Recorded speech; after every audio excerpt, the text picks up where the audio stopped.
Nature compels us all to move through life. We could not remain stationary however much we wished. Every right-thinking person wants not merely to move through life like a sound-producing, perambulating plant, but to develop, to improve, and to continue the development mentally to the close of physical life. This development can occur only through the improvement of the quality of individual thought and the ideals, actions, and conditions that arise as a consequent. Hence, a study of the creative processes of thought and how to apply them is of supreme importance to each one of us. This knowledge is the means whereby the evolution of human life on earth may be hastened and uplifted in the process. Humanity ardently seeks the truth and explores every avenue to it. In this process, it has produced a special literature which ranges the whole gamut of thought from the trivial to the sublime, up from divination through all the philosophies to the final lofty truth of the Master Key. The Master Key is here given to the world as a means of tapping the great cosmic intelligence and attracting from it that which corresponds to the ambitions and aspirations of each reader. Everything and institution we see around us, created by human agency, had first to exist as a thought in some human mind. Thought, therefore, is constructive. Human thought is the spiritual power of the cosmos operating through its creature man. The Master Key instructs the reader how to use that power, and use it both constructively and creatively. The things and conditions we desire to become realities, we must first create in thought. The Master Key explains and guides the process. The Master Key teaching has hitherto been published in the form of a correspondence course of 24 lessons delivered to students, one per week for 24 weeks. The reader who now receives the whole 24 parts at one time is warned not to attempt to read the book like a novel, but to treat it as a course of study and conscientiously to imbibe the meaning of each part, reading and rereading one part only per week before proceeding to the next. Otherwise, the latter parts will tend to be misunderstood, and the reader's time and money will be wasted. Used as thus instructed, the Master Key will make of the reader a greater, better personality, and equipped with a new power to achieve any worthy personal purpose, and a new ability to enjoy life's beauty and wonder. Introduction by F.H. Burgess. Some men seem to attract success, power, wealth, attainment with very little conscious effort. Others conquer with great difficulty. Still others fail altogether to reach their ambitions, desires, and ideals. Why is this so? Why should some men realize their ambitions easily, others with difficulty, and still others not at all?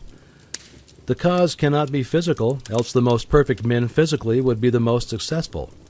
The difference, therefore, must be mental, must be in the mind. Hence mind must be the creative force, must constitute the sole difference between men.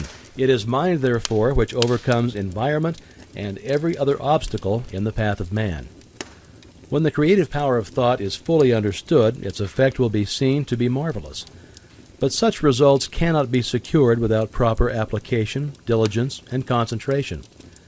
The student will find that the laws governing in the mental and spiritual world are as fixed and infallible as in the material world.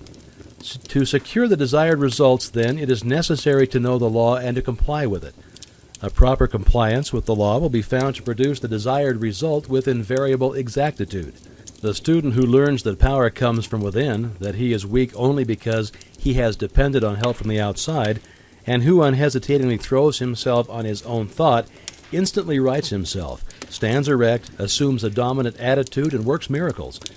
It is evident, therefore, that he who fails to fully investigate and take advantage of the wonderful progress which is being made in this last and greatest science will soon be as far behind as the man who would refuse to acknowledge and accept the benefit which have accrued to mankind through an understanding of the laws of electricity. Of course, mind creates negative conditions just as readily as favorable conditions, and when we consciously or unconsciously visualize every kind of lack, limitation, and discord, we create these conditions. This is what many are unconsciously doing all of the time. This law, as well as every other law, is no respecter of persons, but is in constant operation and is relentlessly bringing to each individual exactly what he has created. In other words, whatsoever a man soweth, that shall he also reap. Abundance, therefore, depends upon a recognition of the laws of abundance, and the fact that mind is not only the creator, but the only creator of all there is. Certainly nothing can be created before we know that it can be created and then make the proper effort. There is no more electricity in the world today than there was 50 years ago. But until someone recognized the law by which it could be made of service, we received no benefit. Now that the law is understood, practically the whole world is lit by it. So with the law of abundance, it is only those who recognize the law and place themselves in harmony with it who share in its benefits. The scientific spirit now dominates every field of effort. Relations of cause and effect are no longer ignored. The discovery of a region of law marked an epoch in human progress. It eliminated the element of uncertainty and caprice in men's lives, and substituted law, reason, and certitude. Men now understand that for every result there is an adequate and definite cause, so that when a given result is desired, they seek the condition by which alone this result may be attained. The basis upon which all law rests was discovered by inductive reasoning, which consists of comparing a number of separate instances with one another until the common factor which gives rise to them all is seen. It is the method of study to which the civilized nations owe the greater part of their prosperity and the more valuable part of their knowledge. It has lengthened life. It has mitigated pain. It has spanned rivers. It has brightened the night with the splendor of day. It's extended the range of vision, accelerated motion, annihilated distance, facilitated intercourse, and enabled men to descend into the sea and into the air. What wonder, then, that men soon endeavored to extend the blessing of this system of study to their method of thinking, so that when it became plainly evident that certain results followed a particular method of thinking, it only remained to classify these results. This is method, and it's scientific, and it is the only method by which we shall be permitted to retain that degree of liberty and freedom which we've been accustomed to look upon as an inalienable right, because a people is safe at home and in the world only if national preparedness means such things as growing surpluses of health, accumulated efficiency in public and private business of whatever sort, continuous advance in the science and art of acting together, and the increasingly dominant endeavor to make all of these and all other aspects of national development centers and revolve about ascending life, single and collective, for which science, art, and ethics furnish guidance and controlling motives. The master key is based on absolute scientific truth and will unfold the possibilities that lie dormant in the individual and teach how they may be brought into powerful action to increase the person's effective capacity, bringing added energy, discernment, vigor, and mental elasticity. The student who gains an understanding of the mental laws which re-unfolded will come into the possession of an ability to secure results hitherto undreamed of, and which has rewards hardly to be expressed in words. It explains the correct use of both the receptive and active elements of the mental nature, and instructs the students in the recognition of opportunity. It strengthens the will and reasoning powers and teaches the cultivation and best uses of imagination, desire, the emotion. It gives initiative, tenacity of purpose, wisdom of choice, intelligent sympathy, and a thorough enjoyment of life on its higher planes. The master key teaches the use of mind power, true mind power, not any of the substitutes and perversions. It has nothing to do with hypnotism, magic, or any of the more or less fascinating deceptions by which many are led to think that something can be had for nothing. The master key cultivates and develops the understanding which will enable you to control the body and thereby the health. It improves and strengthens the memory. It develops insight, the kind of insight which is so rare, the kind which is the distinguishing characteristic of every successful businessman, the kind which enables men to discern opportunity close at hand. For thousands fail to see the opportunities almost within their grasp while they are industriously working with situations which under no possibility can be made to realize any substantial return. The master key develops mental power, which means that others instinctively recognize that you are a person of force, of character, that they want to do what you want them to do. It means that you attract men and things to you, that you are what some people call lucky, and that things just come your way, that you have come into an understanding of the fundamental laws of nature and have put yourself in harmony with them, that you are in tune with the infinite, that you understand the law of attraction, the natural laws of growth, and the psychological laws on which all advantages in the social and business world rest. Mental power is creative power. It gives you the ability to create for yourself. It does not mean the ability to take something away from someone else. Nature never does things that way. Nature makes two blades for grass grow wherever one grew before, and mind power enables men to do the same thing. The master key develops insight and sagacity, increased independence, the ability and disposition to be helpful. It destroys distrust, depression, fear, melancholia, and every form of lack, limitation, and weakness. That includes pain and disease. It awakens buried talents, supplies initiative, force, energy, and vitality. It awakens an appreciation of the beautiful in art, literature, and in science. It has changed the lives of thousands of men and women by substituting definite principles for uncertain and hazy methods, and principles for the foundation upon which every system of efficiency must rest. Albert Gary, the chairman of the United States Steel Corporation, said, "The services of advisors, instructors, efficiency experts in successful management are indispensable to most business enterprises of magnitude. But I deem the recognition and adoption of right principles vastly more important. The master key teaches right principles and suggests methods for making a practical application of those very same principles.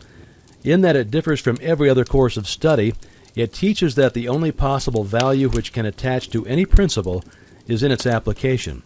Many read books, take home study courses, attend lectures all of their lives without ever making any progress in demonstrating the value of the principles involved. The master key suggests methods by which the value of the principles taught may be demonstrated and put in actual practice in the daily experience.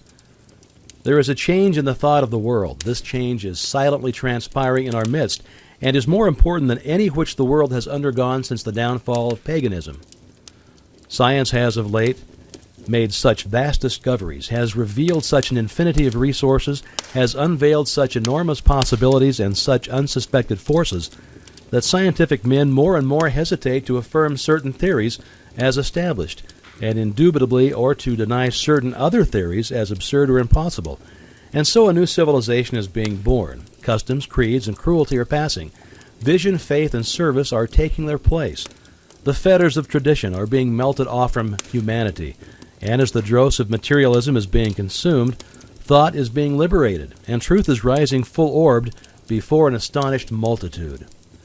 The whole world is on the eve of a new consciousness, a new power, and a new consciousness, a new power, a new realization of the resources within itself. The last century saw the most magnificent material progress in history. The present century will produce the greatest progress in mental and spiritual power.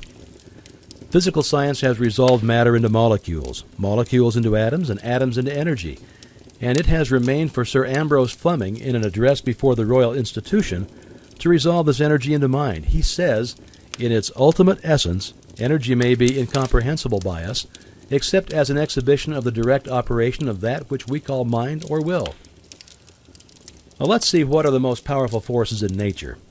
In the mineral world, everything is solid and fixed. In the animal and vegetable kingdom, it's in a state of flux, forever changing, always being created and recreated. In the atmosphere, we find heat, light, and energy.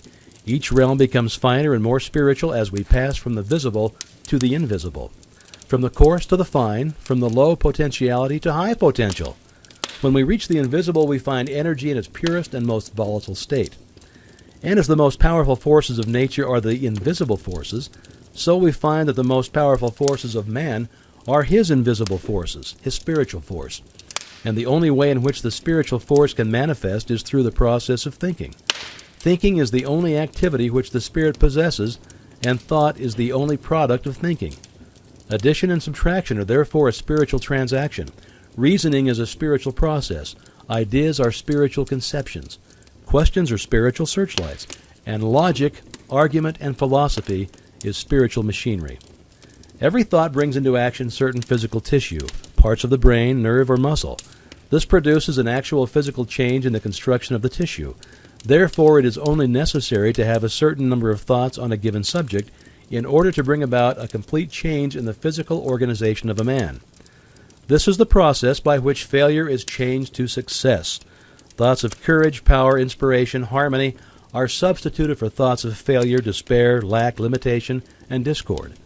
And as these thoughts take root, the physical tissue is changed and the individual sees life in a new light.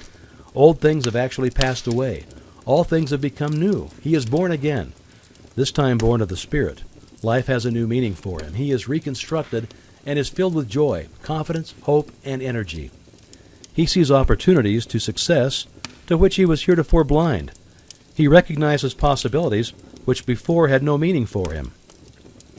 The thought of success with which he has been impregnated are radiated to those around him, and they in turn help him onward and upward.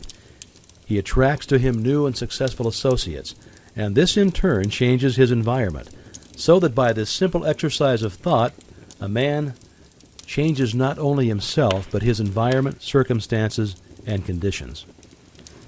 You will see, you must see, that we are at the dawn of a new day, that the possibilities are so wonderful, so fascinating, and so limitless as to be almost bewildering. A century ago, any man with an airplane or even a Gatling gun could have annihilated a whole army equipped with the implements of warfare then in use. And so it is at present. Any man with a knowledge of the possibilities contained in the master key has an inconceivable advantage over the multitude.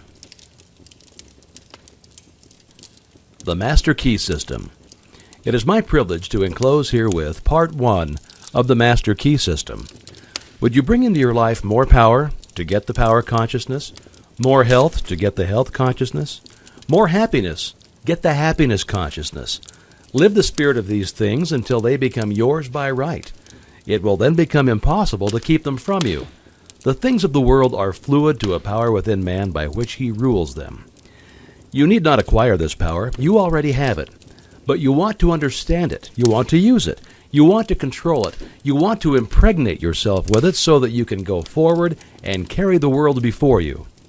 Day by day, as you go on, and as you gain momentum, as your inspiration deepens, as your plans crystallize, as you gain understanding, you'll come to realize that this world is no dead pile of stones and timber, but it is a living thing. It's made up of the beating hearts of humanity. It is a thing of life and beauty. It is evident that it requires understanding to work with material of this description, but those who come into this understanding are inspired by a new light, a new force. They gain confidence and greater power each day. They realize their hopes and their dreams come true. Life has a deeper, fuller, clearer meaning than ever before. And now, Part 1. Chapter 1. That much gathers more is true on every plane of existence, and that loss leads to greater loss is equally true. Mind is creative, and conditions, environment, and all experiences in life are the result of our habitual or predominant mental attitude. The attitude of mind necessarily depends upon what we think. Therefore, the secret of all power, all achievement, and all possession depends upon our method of thinking. This is true because we must be before we can do, and we can do only to the extent which we are, and what we are depends upon what we think. We cannot express powers that we do not possess. The only way by which we may secure possession of power is to become conscious of power, and we can never become conscious of power until we learn that all power is from within. There is a world within, a world of thought and feeling and power, of light and life and beauty, and although invisible, its forces are mighty. The world within is governed by mind. When we discover this world, we shall find the solution for every problem, the cause for every effect, and since the world within is subject to our control, all laws of power and possessions are also within our control. The world without is a reflection of the world within. What appears without is what has been found within. In the world within may be found infinite wisdom, infinite power, infinite supply of all that is necessary waiting for unfoldment, development, and expression.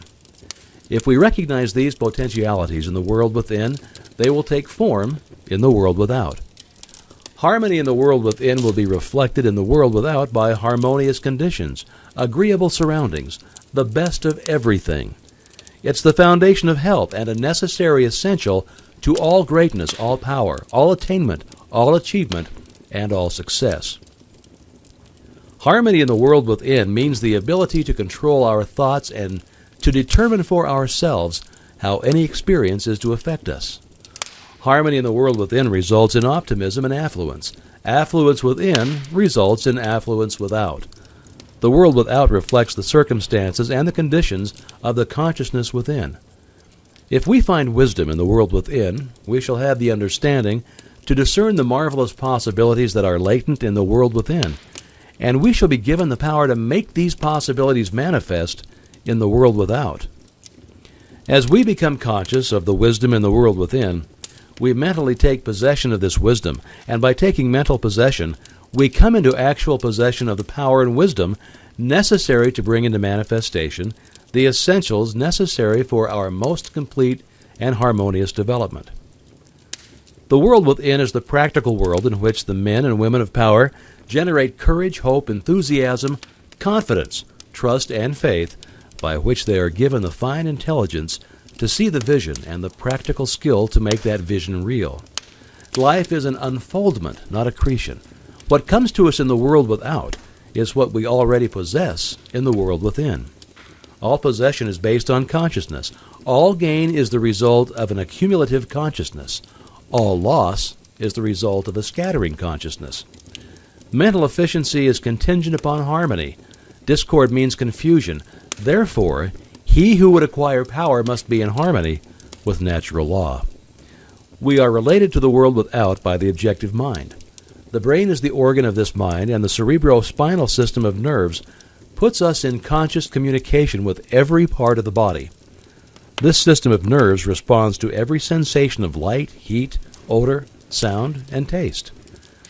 When this mind thinks correctly, when it understands the truth, when the thoughts sent through the cerebrospinal nervous system to the body are constructive, these sensations are pleasant and harmonious.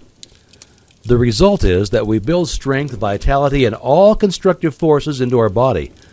But it is through this same objective mind that all distress, sickness, lack, limitation, and every form of discord and inharmony is admitted into our lives. It is therefore through the objective mind by wrong thinking that we are related to all destructive forces. We are related to the world within by the subconscious mind. The solar plexus is the organ of this mind. The sympathetic system of nerves presides over all subjective sensations, such as joy, fear, love, emotion, respiration, imagination, and all other subconscious phenomena. It is through the subconscious that we are connected with the universal mind and brought into relation with the infinite constructive forces of the universe. It is the coordination of these two centers of our being and the understanding of their functions which is the great secret of life. With this knowledge, we can bring the objective and subjective minds into conscious cooperation, and thus coordinate the finite and the infinite. Our future is entirely within our own control. It is not at the mercy of any capricious or uncertain external power. Now, all agree that there is but one principle or consciousness pervading the entire universe, occupying all space, and being essentially the same in kind at every point of its presence.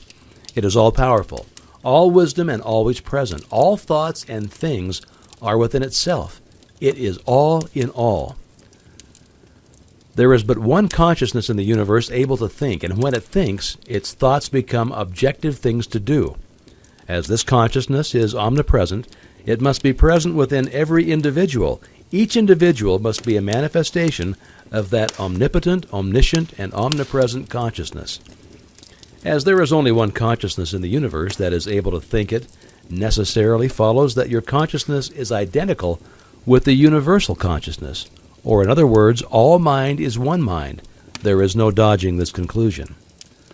The consciousness that focuses in your brain cells is the same consciousness which focuses in the brain cells of every other individual. Each individual is but the individualization of the universal, the cosmic mind. The universal mind is static or potential energy. It simply is. It can manifest only through the individual, and the individual can manifest only through the universal. They are one. The ability of the individual to think is his ability to act on the universal and bring it into manifestation. Human consciousness consists only in the ability of man to think. Mind in and of itself is believed to be a subtle form of static energy, from which arises the activities called thought, which is the dynamic phase of mind. Mind is static energy. Thought is dynamic energy, the two phases of the same thing. Thought is therefore the vibratory force formed by converting static mind into dynamic mind. As the sum of all attributes are contained in the universal mind, which is omnipotent, omniscient, and omnipresent, these attributes must be present at all times in their potential form in every individual. Therefore, when the individual thinks, the thought is compelled by its nature to embody itself in an objectivity or condition which will correspond with its origin. Every thought, therefore, is a cause and every condition an effect. For this reason, it is absolutely essential that you control your thoughts so as to bring forth only desirable conditions. All power is from within and is absolutely under your control. It comes through exact knowledge and by the voluntary exercises of exact principles. It should be plain that when you acquire a thorough understanding of this law and are able to control your thought processes, you can apply it to any condition. In other words, you will have come into conscious cooperation with omnipotent law, which is the fundamental basis of all things. The universal mind is the life principle of every atom which is in existence. Every atom is continually striving to manifest more life. All are intelligent, and all are seeking to carry out the purpose for which they were created. A majority of mankind lives in the world without. Few have found the world within, and yet it is the world within that makes the world without. It is therefore creative, and everything which you find in your world without has been created by you in the world within. This system will bring you into a realization of power which will be yours when you understand this relation between the world without and the world within. The world within is the cause, the world without the effect. To change the effect, you must change the cause. You will at once see that this is a radically new and different idea. Most men try to change effects by working with effects. They fail to see that this is simply changing one form of distress for another. To remove discord, we must remove the cause, and this cause can be found only in the world within. All growth is from within. This is evident in all nature. Every plant, every animal, every human is a living testimony to this great law, and the error of the ages is in looking for strength or power from without. The world within is the universal fountain of supply, and the world without is the outlet to the stream. Our ability to receive depends upon our recognition of this universal fountain, this infinite energy of which each individual is an outlet, and so is one with every other individual. Recognition is a mental process. Mental action is therefore the interaction of the individual upon the universal mind. And as the universal mind is the intelligence which pervades all space and animates all living things, this mental action and reaction is the law of causation. But the principle of causation does not obtain in the individual, but in the universal mind. It is not an objective faculty, but a subjective process, and the results are seen in an infinite variety of conditions and experiences. In order to express life, there must be mind. Nothing can exist without mind. Everything which does exist is some manifestation of this one basic substance from which and by which all things have been created and are continually being recreated.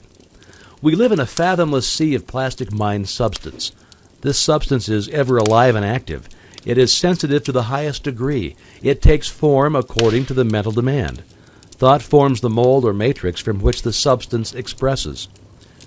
Remember that it is in the application alone that the value consists, and that a practical understanding of this law will substitute abundance for poverty, wisdom for ignorance, harmony for discord, and freedom for tyranny. And certainly there can be no greater blessing than these from a material and social standpoint. Now make the application. Select a room where you can be alone and undisturbed. Sit erect comfortably, but do not lounge. Let your thoughts roam where they will, but be perfectly still for from 15 minutes to half an hour. Continue this for 3 days or 4 days, or for a week until you secure full control of your physical being. Many will find this extremely difficult. Others will conquer with ease. But it is absolutely essential to secure complete control of the body before you are ready to progress. Next week, you'll receive instructions for the next step. In the meantime, you must have mastered this one.